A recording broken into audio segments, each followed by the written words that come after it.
Hello friends, स्वागत है आपका आपके अपने चैनल दिव्य प्रकाश में। दोस्तों, आज मैं आप लोगों के सामने ऐसा ज़बरदस्त उपाय लेकर के आया हूं कि अब आप आपके शत्रुओं का चुटकियों में नाश कर सकते हैं, दमन कर सकते हैं। इसके साथ साथ इस उपाय के काफ़ी अनेक फ़ायदे भी हैं, लेकिन उसके पहले मैं आपको इसकी एक कथा बता देता हूँ, एक कहानी बता देता हूँ इस मंत्र की, कि जिससे आपकी इस मंत्र में श्रद्धा बढ़ेगी और आपको इसका फल जैसा आप चाहते हैं उस तरह का मिलेगा। बार बार लोग प्रश्न करते हैं कि फल वैसा क्यों नहीं मिलता, तो मैं बता दूं, एक हाथ से कभी भी ताली नहीं बजती। ताली बजाने के लिए दो हाथों की आवश्यकता होती है। एक होता है मंत्र, दूसरी होती है आपकी श्रद्धा। जब तक ये दोनों चीज़ों का मिश्रण सही से नहीं होगा तब तक ताली नहीं बजेगी, आपके काम नहीं बनेंगे या रुकते रहेंगे, या उतने हद तक सफलता आपको नहीं मिलेगी जिस हद तक आप सफलता चाहते हैं। तो मैं पहले आपको इस मंत्र का जो प्रभाव है वो बता देता हूँ। एक बार आदि शंकराचार्य जी कामाख्या गए हुए थे, तो जो भी कोई व्यक्ति सफल होता है उसके काफ़ी दुश्मन होते हैं उसी क्षेत्र के। तो किसी एक बड़े तांत्रिक ने एक बार उन पर तंत्र विद्या कर दी। अब इस तंत्र विद्या के प्रभाव से उन्हें महाभगंदर रोग हो गया, जिससे वो अति कष्ट में, पीड़ा में आ गए। वो चाहते तो वो इस रोग का निवारण कर सकते थे अपनी शक्तियों के द्वारा, किंतु उन्होंने ऐसा नहीं किया। लेकिन उनके एक भक्त ने, उनके एक शिष्य ने देखा और उनसे अपने गुरु की ये पीड़ा सहन नहीं हुई। तब उस शिष्य ने इस मंत्र का जो प्रयोग है वो किया।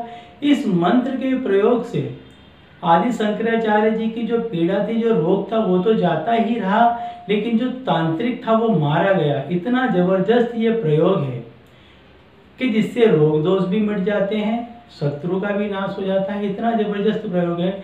लेकिन ये जिनका मंत्र है वो काफी उग्र देव हैं। तो मैं पहले बता दूं, मंत्र देने के पहले आप लोगों को, कि इस मंत्र को काफी सोच समझ कर करें, क्योंकि यदि इसमें कहीं गलती होती है तो जो उग्र देवता होते हैं वो जितना शीघ्र और जितना हेवी फल देते हैं उतना ही आपको नुकसान भी पहुंचा सकते हैं। तो अपने जो गुरु हों उनको पूछ करके, उनसे समझ करके उसके बाद ही इस मंत्र का प्रयोग करें, अन्यथा कोई दूसरी विधि भी आप कर सकते हैं। मंत्र है ओम श्री लक्ष्मी नरसिंहाय नमः। ये मंत्र है। मंत्र मैंने एंड में भी दे दिया है। इसकी विधि मैं आपको बता देता हूँ।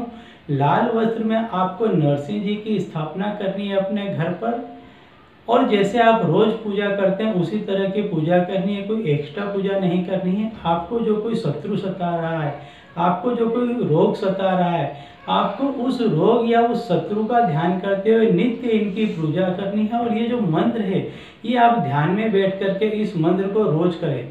लेकिन यदि आप शत्रु के लिए कर रहे हैं तो जब आपकी पूजा समाप्त होती है तो आप ऐसा समझकर इसे कीजिए एंड में, कैसे आप आपके शत्रु को मसल रहे हैं, तो आप ऐसे चुटकी बजा करके इसको 11 दफे और बोलिए। तो जो आपका शत्रु है उसको हर रोज कष्ट होगा, हर रोज पीड़ा होगी। और रोग के लिए यदि आप कर रहे हैं तो आप जो कोई भी आपका रोग है उसमें आप जो कोई भी दवाई ले रहे हैं या जो कुछ भी, उसका ध्यान ले करते हुए आप कीजिए, तो उसमें भी आपको काफ़ी सफलता मिलेगी। यदि आपके जानने पहचानने वाले में कोई तकलीफ में है तो उसे भी ये उपाय बेझिझक बता दीजिए, ताकि वो भी इससे लाभ प्राप्त कर सके। तो देखते रहिए दिव्य प्रकाश और अपने जीवन में लाभान्वित होते रहिए। धन्यवाद।